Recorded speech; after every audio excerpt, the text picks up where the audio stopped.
It's true that some things change as we get older. But if you're a woman over 40 and you're dealing with insomnia, brain fog, moodiness, and weight gain, you don't have to accept it as just another part of aging. And with MIDI Health, you can get help and stop pushing through it alone. The experts at MIDI understand that all these symptoms can be connected to the hormonal changes that happen around menopause, and MIDI can help you feel more like yourself again. Many healthcare providers aren't trained to treat or even recognize menopause symptoms. MIDI clinicians are menopause experts.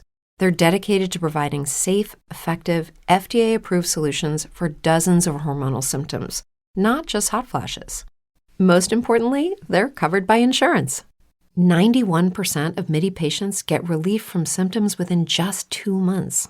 You deserve to feel great. Book your virtual visit today at joinmidi.com. That's joinmidi.com. I'm no tech genius, but I knew if I wanted my business to crush it, I needed a website now. Thankfully, Bluehost made it easy. I customized, optimized, and monetized everything exactly how I wanted with AI. In minutes, my site was up. I couldn't believe it. The search engine tools even helped me get more site visitors. Whatever your passion project is, you can set it up with Bluehost. With their 30-day money-back guarantee, what do you got to lose? Head to Bluehost.com. That's BLUEHOST.com to start now. I mean, you think that's going to be enough time for an intermission? It'll be fine, Heath. All right. Don't worry about it. I mean, but what if people come back late? I feel like that might happen. Well, then we'll stop and stare at them and as they walk into the theater. Right, I think okay. that's what you do. Gentlemen, welcome to the Citation Club where your wildest dreams come true. Oh, no, Eliza. A gentleman caller? My. Eli, what are you doing? And why is Noah wearing a boa? Yeah, and not much else. Pretty much just the You boa. noticed. Admittedly. Today's episode is about the Everleigh Club, my boys. A business opportunity too tempting to miss. But I see no Eliza doesn't catch your fancy. Oh, Tomblifer! Oh, hey, guy. How's it going? Wow, that is your penis. Tom, There Noah, it is. what are you guys doing? And why on earth did you let Eli turn you into a turn-of-the-century prostitute? He hid my cigarettes. Prostitute. I was already wearing this. This is No. Yeah, just came into work this way. Makes sense. Is it tied with rope, though?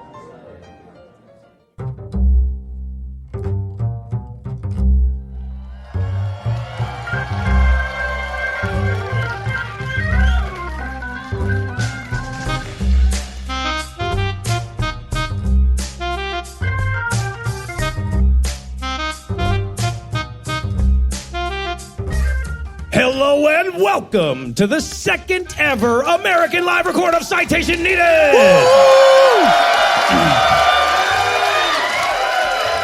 Now, of course, for everyone listening at home, it's been a week, but for those here in the theater, it's only been 10 minutes, which means, ladies and gentlemen of the studio audience, we just sucked a week of your life away. Anyway, this is the podcast where we choose a subject, read a single article about it on Wikipedia, and pretend we're experts because this is the internet, and that's how it works now. I'm Noah Lucians, and I'll be fluffing you periodically through the episode, but I can't manage something so hard all alone. Today, I'm joined by the only two men so large, even masturbating is technically a gangbang, Tom and Eli.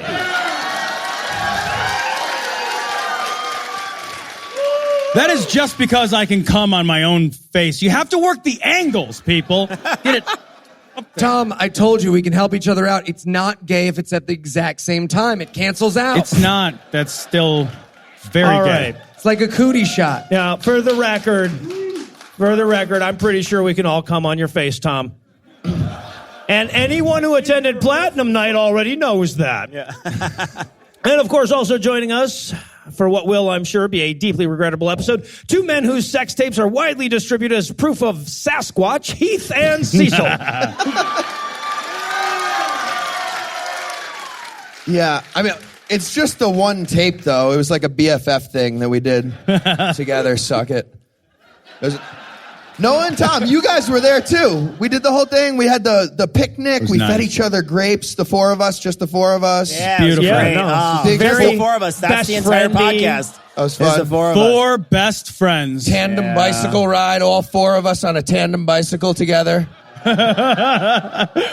All right, now this, of course, is the part where we thank, again, our patrons, because without you guys, classy, highbrow comedy like this would only exist in the relative obscurity of a middle school playground. A middle school playground, incidentally, being just one of many locations at least 3 of us aren't allowed within 1,000 feet of. That's also true. So if you at home would like to help us put new tires on our windowless van and touch up the airbrush unicorn on the side, be sure to stick around till the end of the show. And with that out of the way, tell us, Heath, what person, place, thing, concept... I've only said this line like 86 times. I mean, this is kind of new to me. And tell us, Heath, what person, place, thing, concept, phenomenon, or event will we be talking about today? Today, we're going to be talking about the Everleigh Club, which, by the way, I cannot find on Google Maps. So if any locals want to help me out, that would be great. Finding the club or being a prostitute, I guess. Either way. But I can't afford to pay, so just please have sex with me, somebody, is what I'm saying. Somebody, please. Noah? Yeah, I mean, don't get me wrong. Your knitting and gifts are adorable, but if you buy us sex work, you are our favorite listeners. That's locked in. 2 votes. 2 votes. All right, Tom. So somehow you, again, are going to be the one to enlighten us live on stage. So how the hell did that happen? Oh, yeah. The topic is a brothel, Noah. Oh, okay. Right man for the right job. Yep. Yeah, that's right. Right. Yeah. I'm just glad you're here to give me a hand. Otherwise, this would blow. Tom's wedding was lovely, everyone. It was lovely. Moving ceremony. All right. Well, let's get started quick before you finish then. Tell us, Tom, what was the Everleigh Club?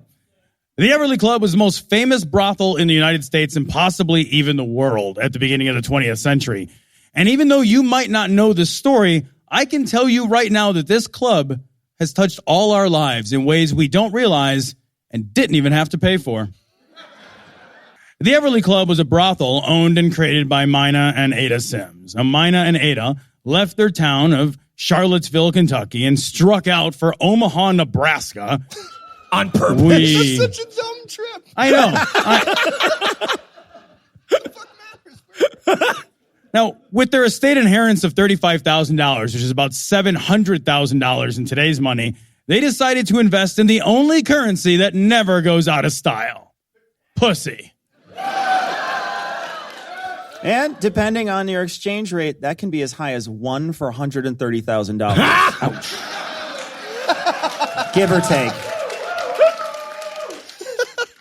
Okay, but just circling back, if the vagina ever does go out of style, I feel like that's going to be fun to watch.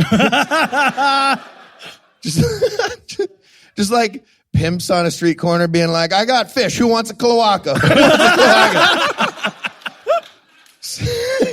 Starts doing a press conference like Steve Jobs, like, what if you could fit a butthole, a pee hole, and a cum hole in the palm of your hand? New hotness, the cloaca. So their first brothel was a rousing success, and the sisters, now calling themselves the Everleigh Sisters, more than doubled their money. All right, but I feel like if they'd gone with Sim City, they could have tripled that money. I like it. What the hell do I know, though? All right, but Omaha, Nebraska is still Omaha, Nebraska, right? And the Everleigh Sisters were clearly size queens and were looking for something bigger. Oh, I am so excited. I never get to hear what happens after women decide to look for something bigger. They listen to the dollop.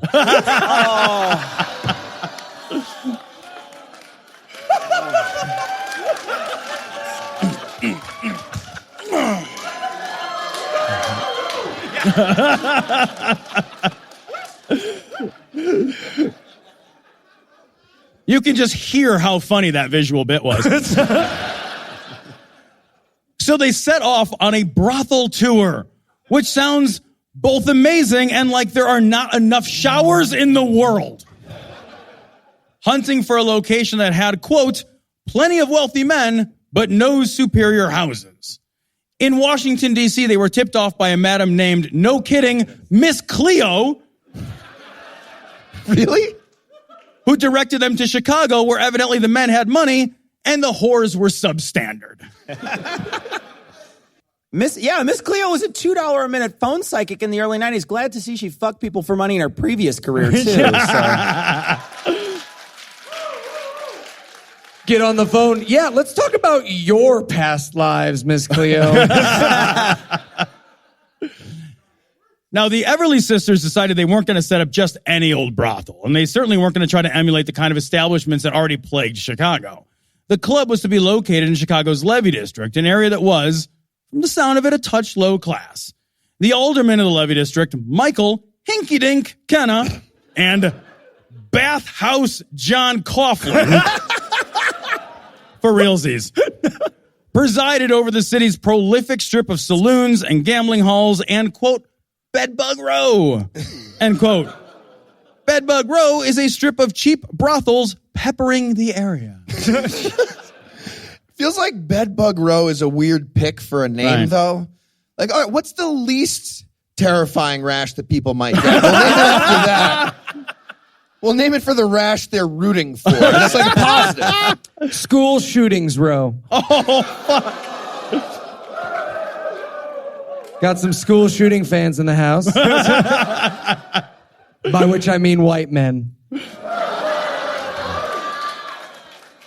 Now, Mina and Ada instead built a decidedly very high-class whorehouse. Like, crazily high class. The bordello the Everleigh sisters created was a mad bacchanalia of excess. The building was a 50-room mansion.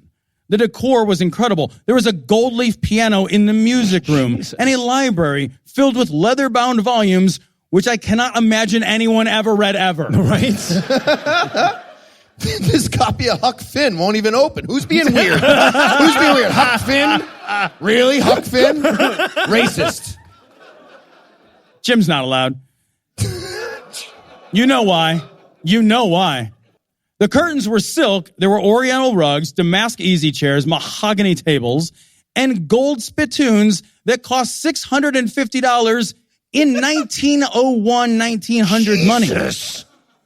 There was an art gallery of nudes in gold frames. A 4-piece orchestra played music during business hours, and guests were attended to by valets and maids.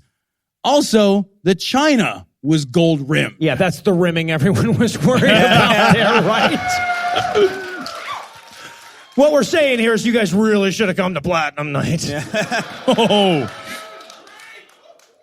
Every guy who's ever told anyone about his whorehouse experience starts talking about how awesome the spittoon was. Right? If you're paying all that money, I feel like most guys are going to want Swallow Tune, right? So just... Or on her face tune. You know what I mean? I'm actually the opposite on this one. That's weird. I like a spitter more than a swallow. But most guys, I feel like they're pro swallow, right?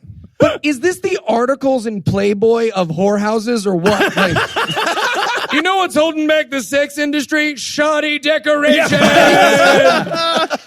Where is the feng shui?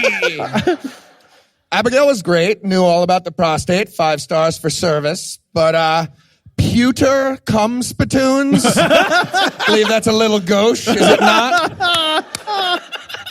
Ridiculous. I'm still a dragon. The food was equally wildly extravagant. Dinner, which cost $50, about $1,200 in today's money, consisted of lobster and caviar and fried oysters and deviled crabs and ducks and geese and pheasant. There were candles and candies and pastries and chocolates and every kind of alcohol imaginable. The wine was said to be the best available in the country, and I'll go ahead and just leave this here. Also noted, an abundance of edible nuts and iced clam juice.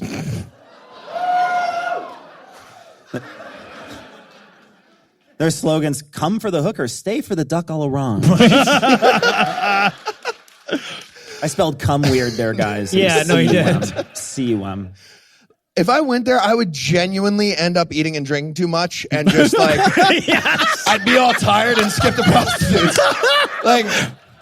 That would happen to me. I'd come for the duck and stay for the nap. Yeah. At best, a blumpkin. At best. some people know what that is, That's apparently. where you get a blowjob while you're Yeah. taking a shit, ladies and gentlemen, in case you weren't aware. That is a shit blowjob. I'm guessing this place was like 90% Blumpkins. That was their business. Just dudes being like, oh, it's too full. Just, you can blow me on the toilet if you want. I don't know. I already paid you. Just, I don't care. I'm going to go to sleep, though, on this toilet.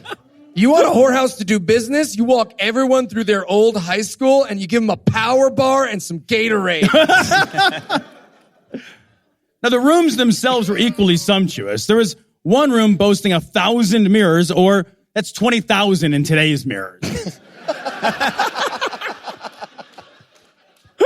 Other rooms had themes, known variously as the Japanese throne room, the rose parlor, the silver parlor, the copper room, the Turkish room, and the gold room. Not included in the article, the erotic pirate-themed Motel 6, but I'm sure it was somewhere in there. I love this idea. Like, that's going to seal the deal for the guy paying for a prostitute is how nice the room is. You could have a series of honeycomb cardboard boxes masking tape together and the guys would still buy the sex. Some of us That guy prefer the especially. grunge-core aesthetic. Grunge-core. Bedbug Row. The hostesses that entertained the men were equally out of your league. They were, in fact, out of almost everyone's league. The Everleigh sisters recruited hookers with the same fanatical zeal for perfection as a headhunter for Google. So, men? Mostly men? Yeah, that's how it works there. It's a literal glass ceiling with the mirrors. All the mirrors in that business. Just James Damore lecturing everyone on why men are better at blowjobs wearing a Nazi armband, ironically. Mina and Ada interviewed all the girls in person, some of whom they imported from their previous brothel in Nebraska. And the elaborate screening process ensured that the hostesses of the Everleigh Club were recruited not just for their exceptional beauty, but they were also required to be engaging, well-read, intelligent, and charming. No, yeah, in case you want to discuss literature with your prostitute. I get it. Right. I get it. All right, a little bit lower. Great. You ever read any Nabokov? All right, get the fuck out. I know what you're saying there. That's a very, very smart pedophilia joke, everybody. Just got a top shelf kid fucking joke, in case you're wondering. Mwah. Lolita's an excellent book, though. And they were trained to be charming. Each girl was required to go to what amounted to hooker charm school. I believe the preferred nomenclature is Melania Trump University. Yeah.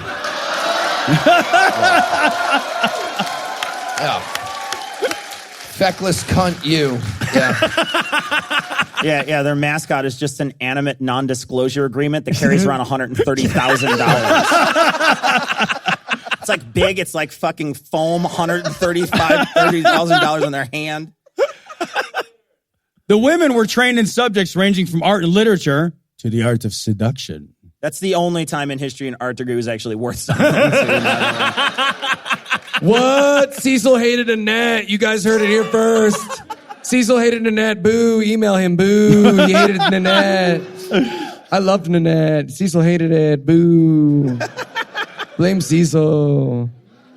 The women, known as the Everleigh Butterflies, also had to follow a set of rules. It's basically one of those rules you shouldn't have to have a rule about. Like, these included no drugs, no pickpocketing, no robbery, no knockout drops, no venereal diseases, and no boyfriends.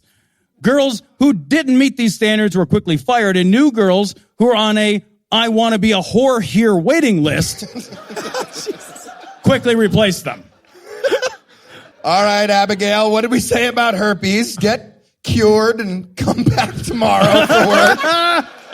Sorry, who was getting in trouble for knockout drops? Right? Just like, oh, trust me, we fucked hard. Yup. With your pants on and everything.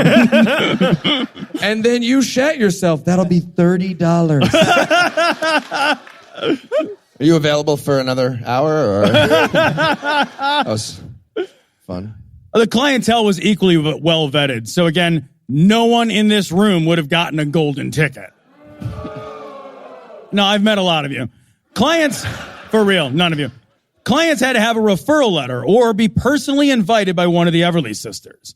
And as noted by the Everleighs, quote, gentlemen are only gentlemen when properly introduced. The Everleigh Club is not for the rough element, the clerk on a holiday, or a man without a checkbook.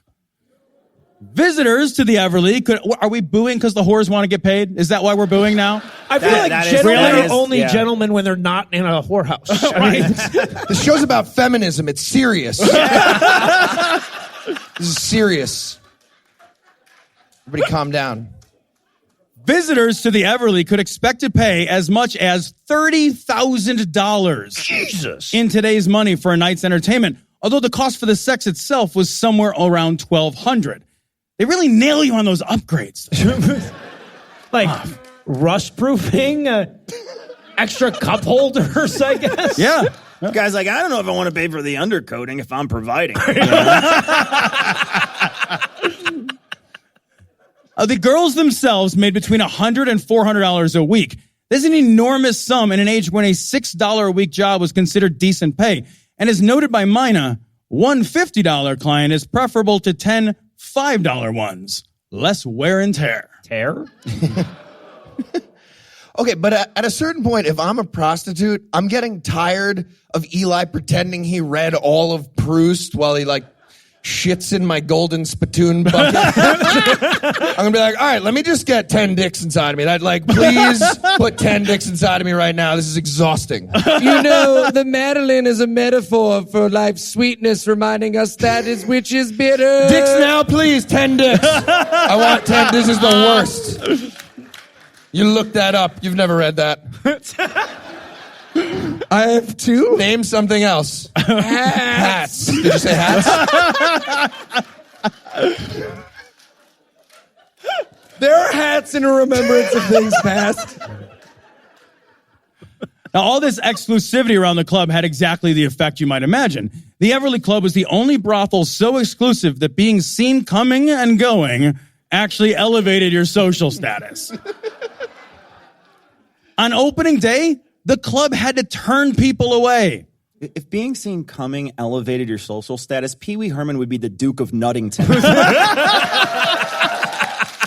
Okay, but is anyone else picturing a bunch of hipsters camped out front like pussy is a cronut? All right.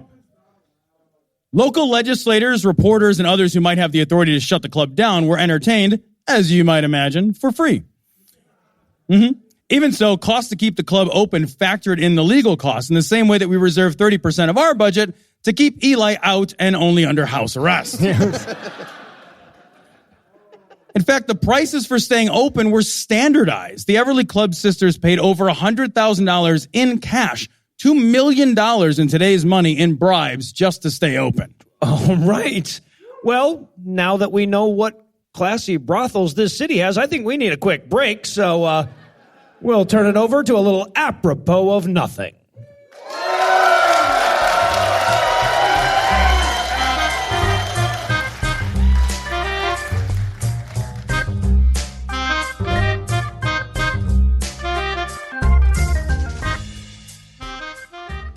Welcome to the Everleigh, where your deepest desires come true. What are you looking for today? I'm looking for a blonde girl with great big... Say no more, sir. Say no more. Follow me. You guys have women with bare ankles there? Oh, indeed we do. Right this way, sir. Awesome. Hi, I'm looking to watch a woman vote. I mean, right down the ballot. Ooh, cheeky, but I know just the girl for you. Follow me. Peas and bananas. Hi. Hello, sir. Welcome to the Everleigh house. How can I help you? Okay. I'm not sure if you got what I'm looking for, but... Sir, we have everything here from a pony show to a human library. Name your deepest desire, and we can fulfill it. Okay. All right. So, I'm looking for a woman. I want to argue with her, and I want to win the argument, and then she does not cry. Get out. Okay, I'm sorry. No, Get out. Sorry. Some Stupid. people. Stupid. You want to fuck a unicorn, too?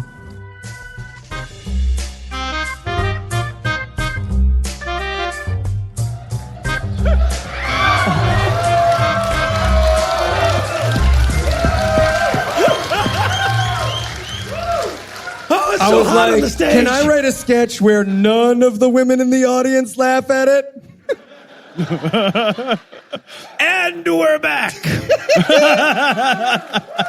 A statement that means even less to the live audience than the one listening at home. So, when we left off, Tom was humbling me with tales of hookers I couldn't afford, even if we didn't account for inflation. So, how did things go once all those palms or whatever were sufficiently greased?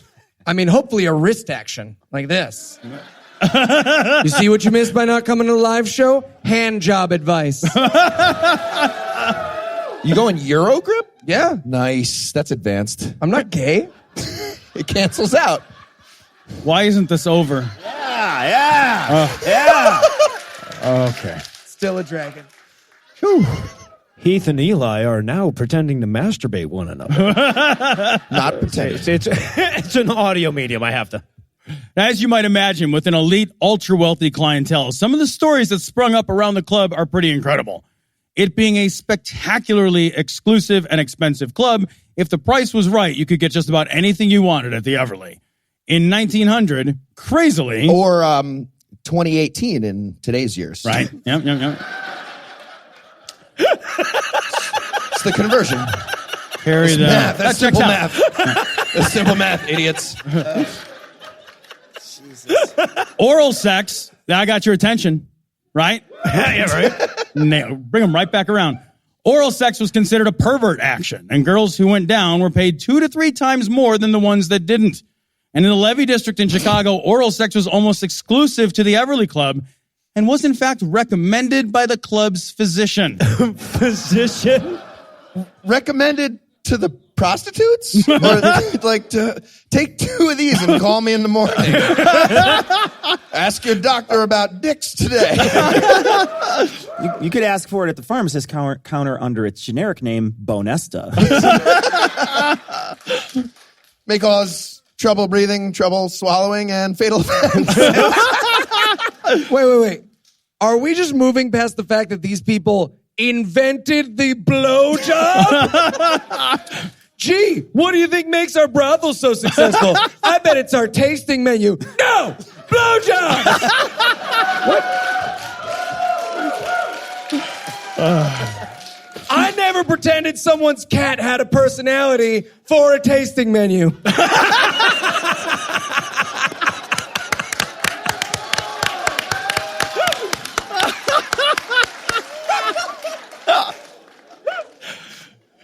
All right, in 1909, what am I supposed to do? Yeah, just go, man. Don't look back. In 1909, former heavyweight champ Jack Johnson became the first black guy to visit the Everleigh Club.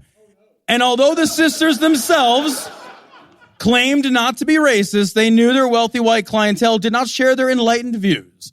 But Johnson's promoter was a powerful player in the Levy District, and so Jack Johnson was granted admission. He not only spent the day there, but when he left, he took 5 of the girls with him. Wow. Baller. But I'm assuming all the white guys got mad. They compromised on 3 of the girls out of the 5. Like, maybe letting a black guy named Johnson into your whorehouse is a bit of a fox hen situation, right? He walks in, the sisters are like, here, hold this bag of grain and don't move. We're working something out. We're going to see. There's a riddle. This club is so influential, it's even shaped current customs and our habits of speech. One Chinese prostitute employed at the club, Susie Poontang. No. Was so much admired for her particular skill set that we basically named Pussy after her. And the generations of Eleanor Cunt have never gotten over it. Could you guys imagine the honor, though, to do something so well to have it named after you? After you die, Eli, they're going to name shitting 6 times before noon the Bosnick.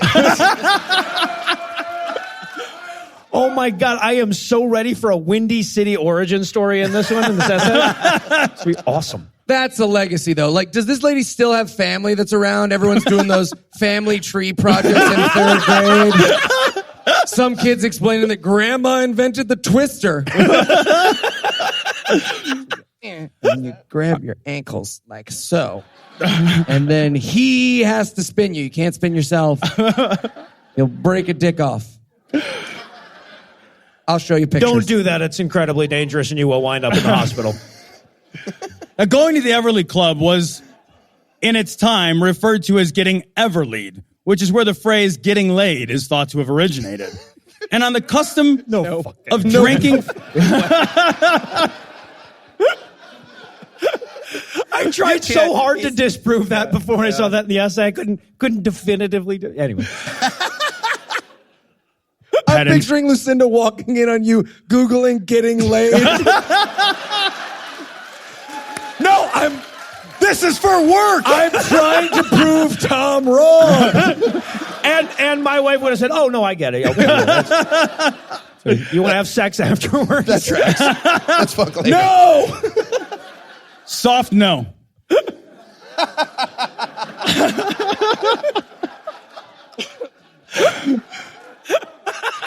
So the custom of drinking champagne from women's slipper is thought also to have begun when, on entertaining Prince Henry of Prussia, the brother of German Kaiser Wilhelm II, one of the girl's shoes came flying off and knocked over some champagne. And to save the girl from embarrassment, a member of the prince's entourage picked up the slipper and drank the champagne from it, beginning the rather disgusting tradition of drinking champagne from shoes. One big fan. Okay. One big fan of that. All right. One hard yes, ladies. Super gross. That's a weird instinct from the entourage guy, though. Is that like a thing in Germany to fix embarrassment? Like, he peed himself again. Who has a shoe? All right, all better, buddy. All better. I drank it out of the shoe.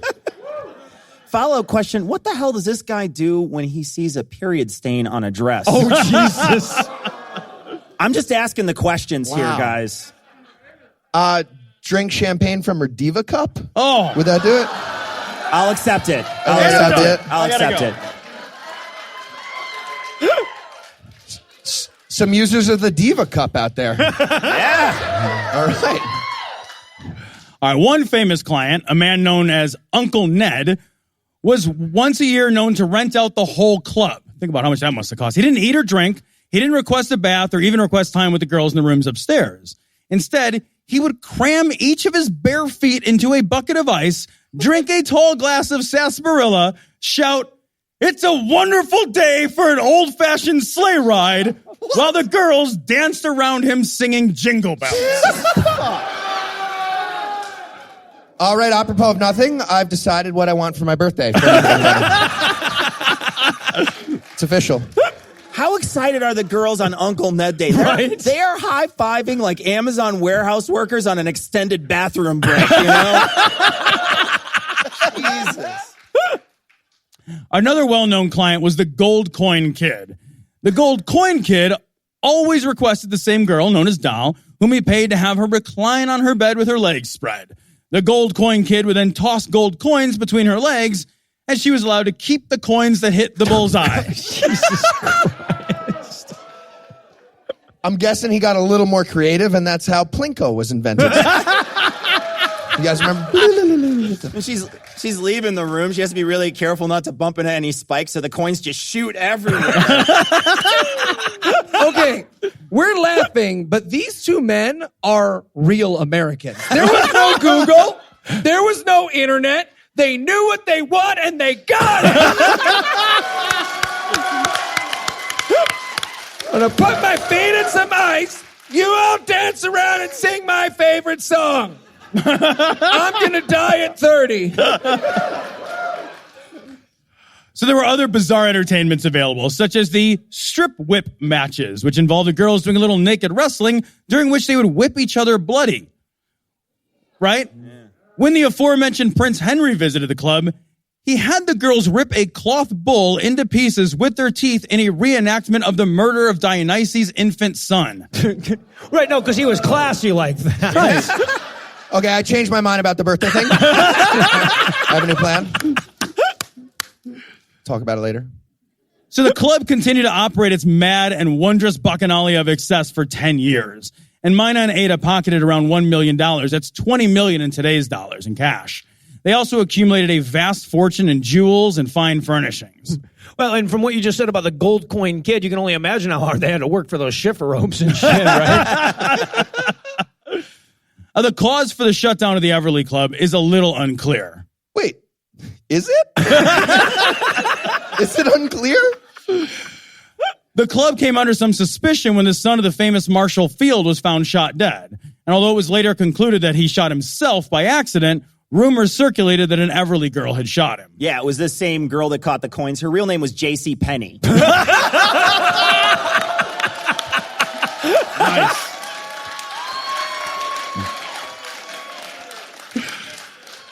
Noah twerking J.C. Penney. All right, good to know where y'all are tonight.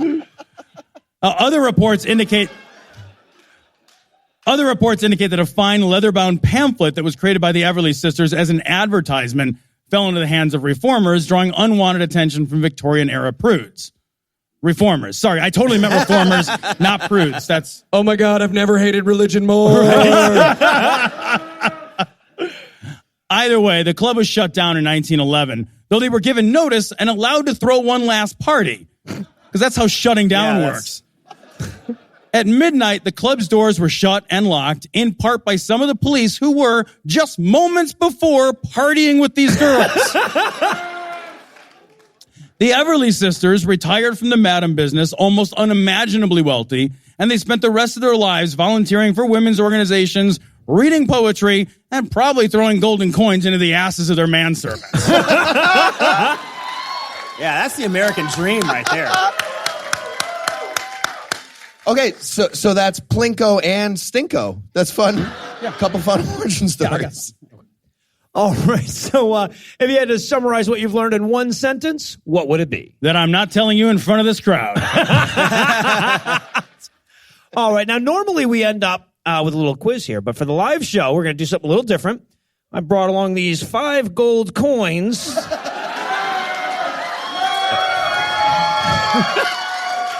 No, actually, we're gonna do the quiz. We're doing the quiz. We asked the theater, and they said, "Do the fucking quiz." I think we can combine the twerking with the gold coins.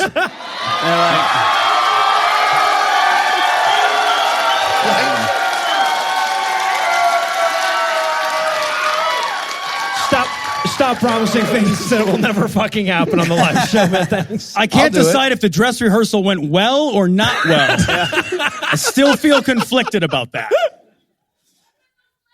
I'm going to move on here. All right, we're doing a quiz thing, guys. Calm down out there. So there's one other famous saying that got its start at the Everleigh Club, Tom. Which is it? A, there was an Asian hooker who had tiny little feathers all over her body, and the saying came when you plucked her, chow down. Where's my shit tits? Where's that person? Yeah, thank you.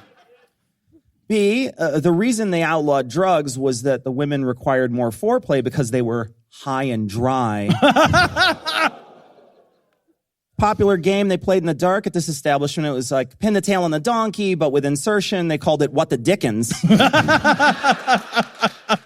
And some gentlemen shunned penetration, so they would just masturbate near her genitals or beat around the bush.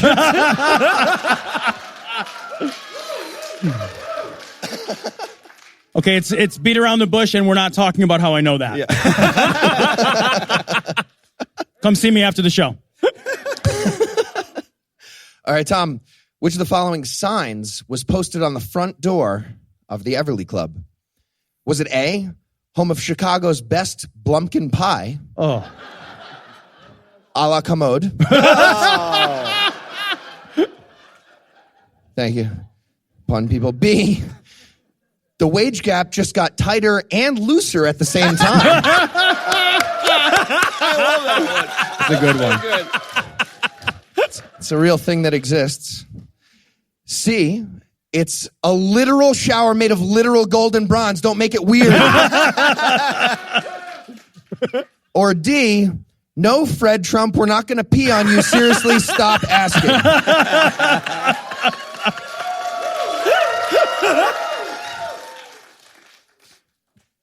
I don't want to answer that question. Pass. It was E, pass. Oh. Well done. Correct. All right, Tom. What would be the best slogan for an early 1900s Chicago whorehouse?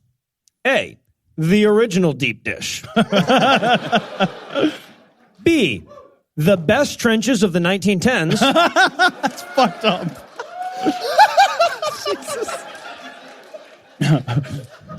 Had to pay extra for trench mouth there. So. 3 times as much, Tom said earlier. C, if you want a pizza in 2018, maybe order it now. Or D, quick before there's AIDS. D. We'll go D. No, it is. It is a true story. There are AIDS now. Well done. Well done. Oh, everyone just remembered there's AIDS. Oh. Boo, I'm on their side. Boo. So this is true. A popular internet conspiracy theory is that the Everleighs did not shut down their business. They simply went underground and created a brothel deep state that some people believe continues to this day.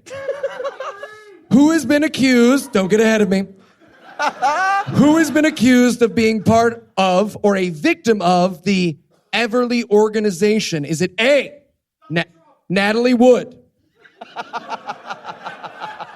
This is real. B, Hillary Clinton as a leader of the Everleigh organization. Of course. C, Manhattan Madam Kristen M. Davis. Or D, I swear this is true, their most famous victim. Oh, no. Jean Benet Ramsey!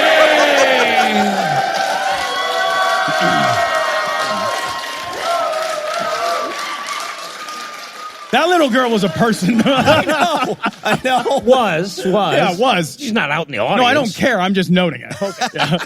E, all of the above. Don't answer E. He has to beat you in this one. F. There you go. One. There That's you go. not on there. Oh, that no, I don't. I'm sorry. It's I don't not want to F. be responsible. That wasn't an option at all. No, because you got it wrong. Because Eli has to win this one. Eli, you're the winner this week, and you get to choose next week's essay.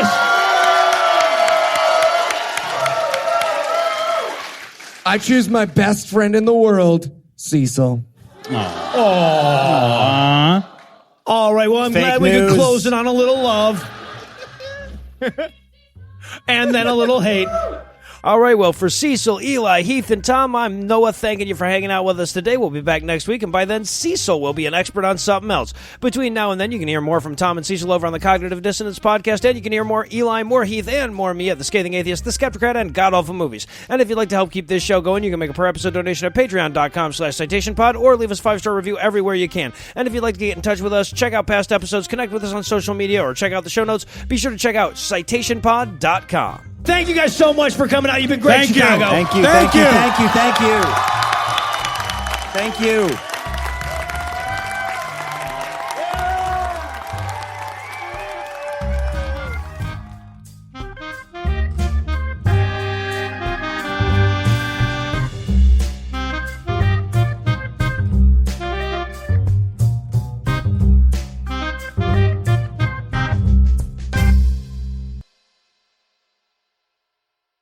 Did you know that parents rank financial literacy as the #1 most difficult life skill to teach? Meet Greenlight, the debit card and money app for families. With Greenlight, you can send money to kids quickly, set up chores, automate allowance, and keep an eye on your kids' spending with real-time notifications. Kids learn to earn, save, and spend wisely. And parents can rest easy knowing their kids are learning about money with guardrails in place. Try Greenlight risk-free today at greenlight.com/getstarted. That's GREENLIGHT.com/getstarted. If you love chilling mysteries, unsolved cases, and a touch of mom-style humor, Moms and Mysteries is the podcast you've been searching for. Hey guys, I'm Mandy. And I'm Melissa. Join us every Tuesday for Moms and Mysteries, your gateway to gripping, well-researched true crime stories. Each week, we deep dive into a variety of mind-boggling cases as we shed light on everything from heists to whodunits. We're your go-to podcast for mysteries with a motherly touch. Subscribe now to Moms and Mysteries wherever you get your podcasts.